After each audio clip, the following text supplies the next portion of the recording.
शिखा की नई नई शादी हुई थी। उसका मायका और ससुराल दोनों कानपुर में ही थे, इसलिए उससे मिलने उसके भाई अक्सर आते जाते रहते थे। ये बात शिखा की सास मीना को बिल्कुल पसंद नहीं थी। मम्मी जी, आज राहुल भैया आ रहे हैं। कौन? तेरे चाचा का लड़का? जी मम्मी जी। अरे पर वो तो दिल्ली में रहता है ना। हाँ मम्मी जी, उन्हें कल सुबह दिल्ली के लिए निकलना है, तो वो आज मुझसे मिलते हुए कल सुबह यहीं से निकल जाएंगे। हमने तो धर्मशाला खोल रखी है ना। कुछ कहा क्या मम्मी जी? मैंने कहा हाँ हाँ, आने दे तेरे भैया को, जमकर खातिरदारी करेंगे। अब तो कुछ करना ही पड़ेगा, इससे पहले कि मेरा घर धर्मशाला बन जाए। ये कैसी बातें कर रही हो मीना? सच ही तो कह रही हूं।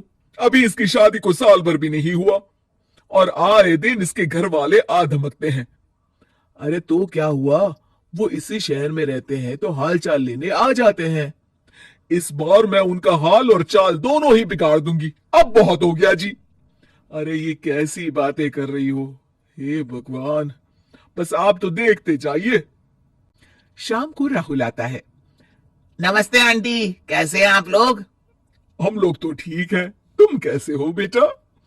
मैं भी अच्छा ही हूँ आंटी। बस आज रात के बाद नहीं रहोगे?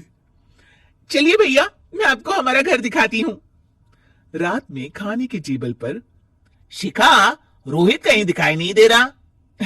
जी भैया, वो ऑफिस के काम से बाहर गए हैं, कल शाम तक आएंगे। अच्छा अच्छा। बेटा, क्या तुम भूत प्रेत में मानते हो? नहीं नहीं आंटी जी, पर अचानक आपको ये ख्याल कहाँ से आ गया? पता नहीं क्यों, कभी कभी मुझे लगता है जैसे रात के समय बैठक में कोई घूमता रहता है। ये आप क्या कह रही हैं मम्मी जी? हाँ, तुम लोग घबरा ना जाओ, इसलिए मैंने आज तक इस बारे में कुछ नहीं कहा।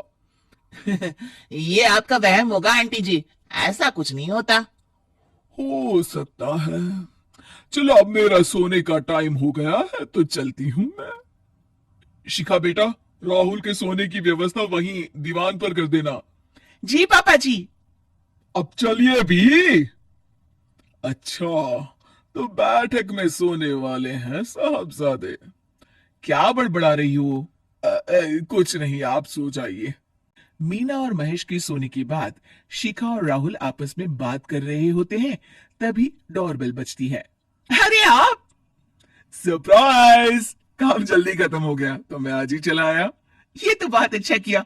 देखिए राहुल भैया भी आए हुए हैं, आप दोनों का मिलना भी हो जाएगा। कैसे हो रोहित? मैं तो ठीक हूँ भैया। शिखा, मैं भी आज यही सो जाता हूँ, राहुल भैया से बातचीत भी हो जाएगी। अच्छा अच्छा ठीक है। मीना आधी रात को उठती है, कंबल मुंह से पैर तक ओढ़ के डंडा लेके बैठक में आती है और देखती है दीवान पर चादर ओढ़े कोई लेटा हुआ है। देखो तो कैसे मजे से सो रहा है बहन के ससुराल में। मीना ताबड़तोड़ 4-5 डंडे मार देती है। अरे मर गया, अरे बचाओ बचाओ, कौन है? मीना जल्दी से अपने कमरे में भाग जाती है। हे भगवान, ये मैंने क्या किया? ये रोहित कहां से आ गया? लगता है ये नालायक राहुल मेहमानों वाले कमरे में सो गया होगा। आज तो इसकी खैर नहीं।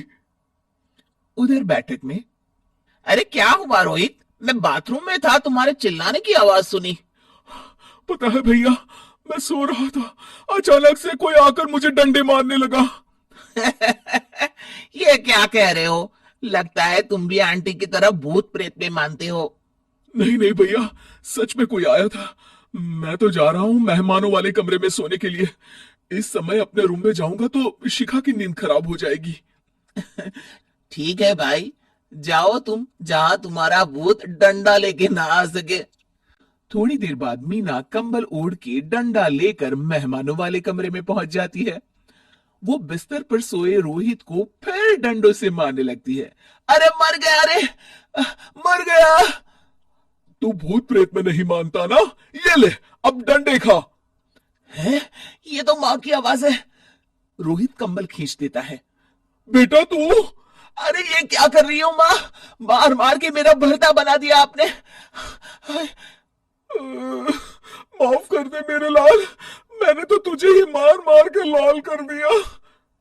मैं तो उस राहुल के बच्चे को सबक सिखाना चाहती थी। राहुल भैया को? हाँ बेटा, मुझे लगा अगर उसे डंडे मारूंगी तो शिखा के मायके वाले यहाँ आना छोड़ देंगे। हे भगवान, माँ, ये घर शिखा का भी है, उसके घर वाले जब चाहे आ सकते हैं।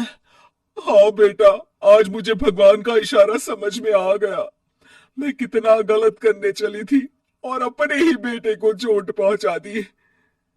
अब चुपचाप जाके सो जाओ माँ, और किसी को कुछ बताने की जरूरत भी नहीं है। शिक्षा दूसरों का बुरा चाहने वालों के साथ भी बुरा ही होता है।